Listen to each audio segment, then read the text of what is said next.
नाजरीन, जब इस घटना की जानकारी खलीफा तक पहुंची तो वे खुद उस जगह पहुंचे। अंदर जाकर देखा गया कि वहां एक संदूक रखा हुआ था। उस संदूक में एक इंसानी सिर सुरक्षित रखा था और उस पर लिखा था कि यह हजरत याहिया बिन ज़करिया अलैहिस्सलाम से जुड़ी अमानत है। कहा जाता है कि उस समय भी चेहरा और बाल अपनी प्राकृतिक अवस्था में थे, जिससे ऐसा महसूस होता था मानो यह घटना हाल ही की हो। कुछ रिवायतों में बताया गया है कि दो महान हस्तियों की इस कुर्बानी पर पूरी कायनात गमगीन हुई। एक हजरत याहिया अलैहिस्सलाम और दूसरे हजरत इमाम हुसैन अलैहिस्सलाम। यह भी कहा जाता है कि करबला के सफर के दौरान हजरत इमाम हुसैन अलैहिस्सलाम हजरत याहिया अलैहिस्सलाम की याद किया करते थे। परंपरागत वर्णनों में यह भी मिलता है कि उन दिनों असामान्य प्राकृतिक संकेत दिखाई दिए, जिन्हें लोगों ने इन महान व्यक्तियों की कुर्बानी से जोड़ा। इन बातों को इतिहास में अलग अलग तरीके से बयान किया गया है। इतिहासकारों के बीच इस विषय पर मतभेद भी है कि हजरत याहिया अलैहिस्सलाम से जुड़ी यह घटना ठीक किस स्थान पर घटी। कुछ विद्वानों का मानना है कि यह बैतुल मुकद्दस में हैकल और कुर्बानगाह के बीच हुआ, जहां इससे पहले भी कई नेक लोगों के साथ ऐसी घटनाएं घट चुकी थीं। कुछ रिवायतों में इसी स्थान का उल्लेख मिलता है। नाजरीन, यही थी आज की हमारी पूरी दास्तान। हमें उम्मीद है कि यह वीडियो आपको पसंद आई होगी और इससे आपको सोचने और सीखने का एक नया पहलू मिला होगा। अगर आपको हमारा यह प्रयास अच्छा लगा हो तो चैनल को सब्सक्राइब करें, बेल आइकन दबाएं ताकि आने वाली जानकारी पूर्ण वीडियो की सूचना आपको मिलती रहे। वीडियो को लाइक करें और अपनी कीमती राय कमेंट में जरूर लिखें। तो साफ था कि बचने का कोई सीधा रास्ता नहीं था। यह सब सिर्फ मारने का एक चालाक तरीका था। दानिश के माथे पर पसीने की हल्की बूंदें उभर आईं। उसका दिमाग बिजली की तरह दौड़ने लगा। वह समझ चुका था कि यह कोई साधारण सवाल नहीं है। अगर वह कोई सच बोलता तो उसे फांसी मिलनी थी, अगर झूठ बोलता तो तलवार उसका इंतजार कर रही थी।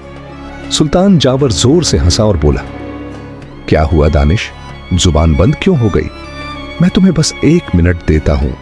अगर चुप रहे तो इसे भी तुम्हारी हार मान लिया जाएगा। वक्त तेजी से निकल रहा था।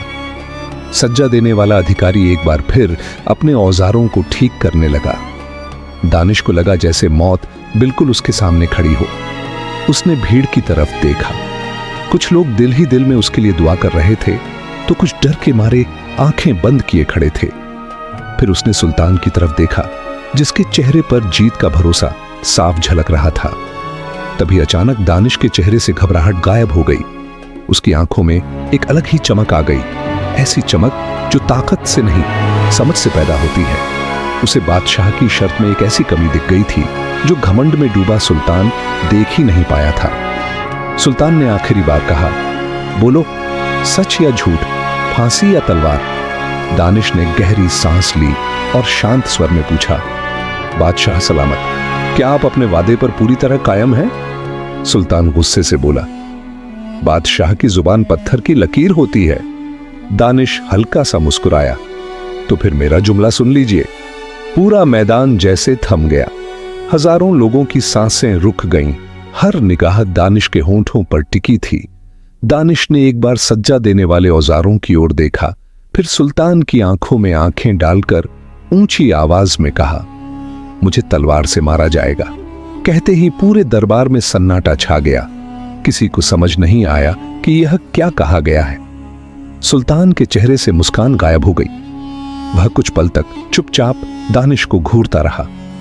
तभी उसका सबसे समझदार मंत्री घबरा गया। उसका चेहरा उतर गया और वह तुरंत आगे बढ़ा।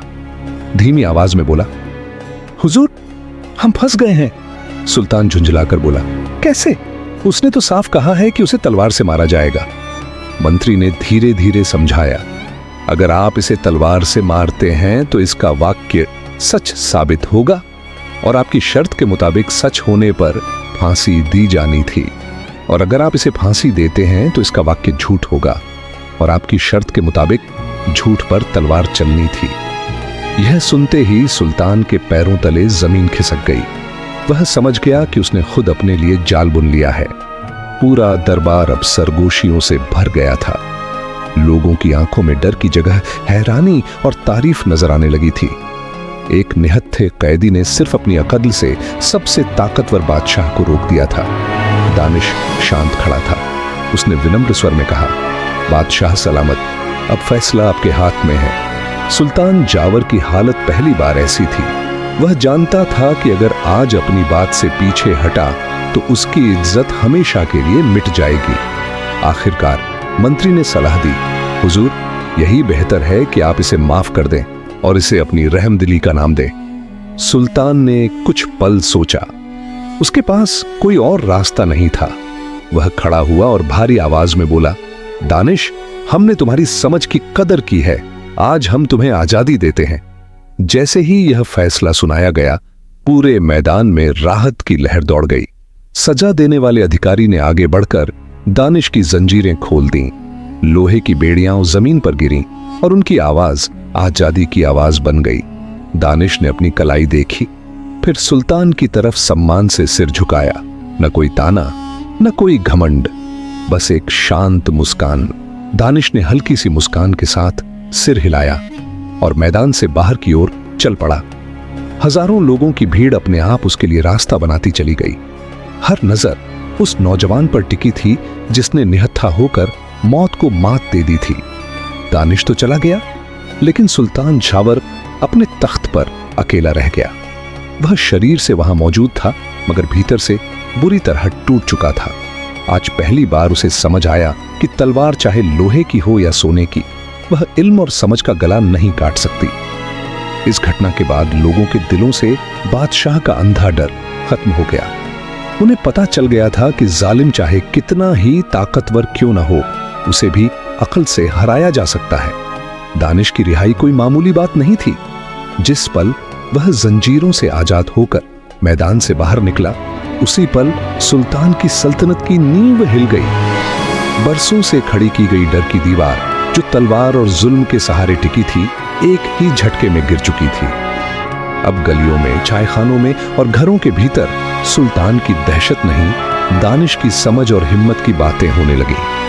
कहा जाता है, जब किसी बादशाह के दिल से रियाया का डर निकल जाए तो उसका तख्त ज्यादा दिन नहीं टिकता। सुल्तान जावर भी ज्यादा समय तक हुकूमत न कर सका। उसकी जहनी हार ने उसे अंदर से खोखला कर दिया था। वह बार बार यही सोचता, यह तलवार हर गर्दन काट सकती है, लेकिन एक जुमले की सच्चाई को नहीं रोक सकी। कुछ ही समय बाद उसी सल्तनत में बगावत हुई, लेकिन इस बार तलवारों से नहीं, शूर से। सुल्तान का दौर खत्म हुआ और इतिहास ने उसे एक हारे हुए जालिम के नाम से याद रखा। उधर दानिश ने अपनी आजादी को किसी जश्न में नहीं बदला। वह सादगी से अपनी जिंदगी की ओर लौट गया। शहर के एक कोने में उसने बच्चों को पढ़ाना शुरू कर दिया।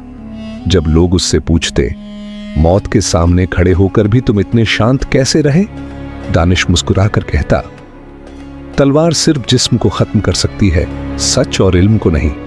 जब इंसान के पास खोने को कुछ न हो और दिमाग में सच्चाई की रोशनी हो, तो सबसे बड़ा बादशाह भी बेबस हो जाता है। दानिश उम्र पूरी करके इस दुनिया से चला गया, लेकिन उसका वह एक जुमला और उसकी दानाई आज भी कोहे सियाह के लोगों के लिए मिसाल है।